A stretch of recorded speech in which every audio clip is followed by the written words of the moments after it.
বাংলাদেশের বাংলার এই ইয়াজিদ শেখ হাসিনার বিচার আমাদের সকলে মিলে আদায় করে ছাড়তে হবে। এই ইয়াজিদ শেখ হাসিনা বাংলাদেশের মাটিতে বিচারের আওতায় আসবে। আমরা এই যুদ্ধের আহ্বান নিয়ে আপনাদের কাছে এসেছি, কারণ আমরা মাঠ ছেড়ে যাই নাই, রাজপথ ছেড়ে যাই নাই এবং রাজপথ ছেড়ে যাব না ইনশাআল্লাহ। গত বছর এই 3 আগস্টে আমরা একই সাথে এক বুক ভরা আশঙ্কা এবং এক বুক ভরা আশা নিয়ে এই শহীদ মিনারে অবস্থান করছিলাম। আপনাদের সামনে বলতে চাই, এই মঞ্চে এবং এই চত্বরে যারা উপস্থিত আছেন তাদের সাথে গত 1 বছরে প্রাণের সম্পর্ক গড়ে উঠেছে। কিন্তু এও সত্য, এই শহীদ মিনারে গত বছর উপস্থিত থেকেও আমরা একে অপরকে চিনতে পারি নাই।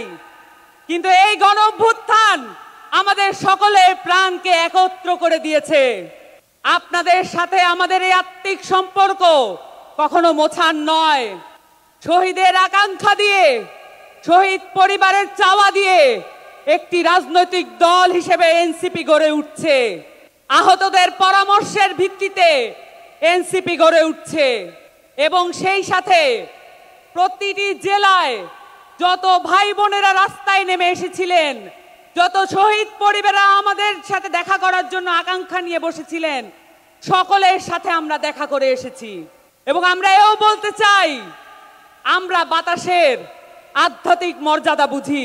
প্রতিটি জেলার বাতাস আমাদের গায়ে লেগেছে, প্রতিটি জেলার অভ্যুত্থানের বাতাস গায়ে নিয়ে আজকে আমাদের সামনে আমরা উপস্থিত হয়েছি এবং প্রতিটি জেলার আকাঙ্ক্ষা নিয়ে আপনাদের সামনে আমরা উপস্থিত হয়েছি। এই আকাঙ্ক্ষার ভিত্তিতে এনসিপি গড়ে উঠছে এবং এই আকাঙ্ক্ষার ভিত্তিতে আমাদের ইশতেহার আপনাদের সামনে আজকে প্রেজেন্ট করা হবে।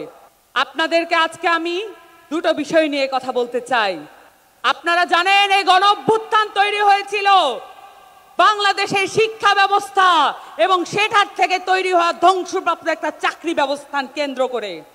বাংলাদেশের যতগুলো লড়াই সংগ্রাম আছে সবকিছু কর্মসংস্থানের ভিত্তিতে হয়েছে এবং শিক্ষা স্বাস্থ্য নিয়ে হয়েছে। এই জায়গাগুলোতে যদি আমরা মনোযোগ দিতে না পারি তাহলে আবার বাংলাদেশে একটি গণ অভ্যুত্থান এবং বিপ্লব সংগঠিত হবে। আপনাদের সামনে আজকে একটি যুদ্ধের প্রস্তুতির ডাক নিয়ে আমরা এসেছি। শিক্ষা এবং স্বাস্থ্য, সেই সাথে আমাদের সংস্কৃতিকে অবহেলা করার কোনো সুযোগ নাই। আপনারা জানেন, বাংলাদেশ আওয়ামী লীগ এই ফ্যাসিস্ট দলটি বাংলাদেশের শিক্ষা এবং বাংলাদেশের সংস্কৃতিকে ধ্বংসপ্রাপ্ত করার জন্য বাংলাদেশের প্রত্যেকটা রাষ্ট্রীয় প্রতিষ্ঠানকে ব্যবহৃত করেছে। এই রাষ্ট্রীয় প্রতিষ্ঠানগুলোতে আমাদের মুক্ত করতে হবে। আমরা এটা জানি, শিক্ষার সাথে হেকমতের সম্পর্ক। আমরা আমাদের বাংলাদেশের নতুন উদ্ভাবনী ক্ষমতা হেকমতের সাথে সম্পর্কিত করতে চাই। বাংলাদেশের শিক্ষা হবে সার্বজনীন। এই শিক্ষা শুধুমাত্র কতিপয় ব্যক্তিকে জাতে উঠা টুলস হিসেবে ব্যবহৃত হবে না। এই শিক্ষা হবে প্রত্যেকটা মানুষের। ওই পথশিশুর বাবা, যে পথশিশু এই অভ্যুত্থানে নিজের প্রাণ দিয়ে দিয়েছে। আমরা সকলের জন্য সার্বজনীন শিক্ষা ব্যবস্থা আনবো, এই প্রতিজ্ঞা আপনাদের সামনে করছি। এবং সেই সাথে বাংলাদেশের এই আওয়ামী লীগ বাংলাদেশের সংস্কৃতিকে, বাংলাদেশের মাটি ও মানুষের সংস্কৃতিকে ভুলুণ্ঠিত করে এখানে রাষ্ট্রীয় রোশনালে, রাষ্ট্রীয় পৃষ্ঠপোষকতায় আমরা দেখেছি বিদেশের অনেক সংস্কৃতি আমাদের দেশে আনার চেষ্টা করেছে।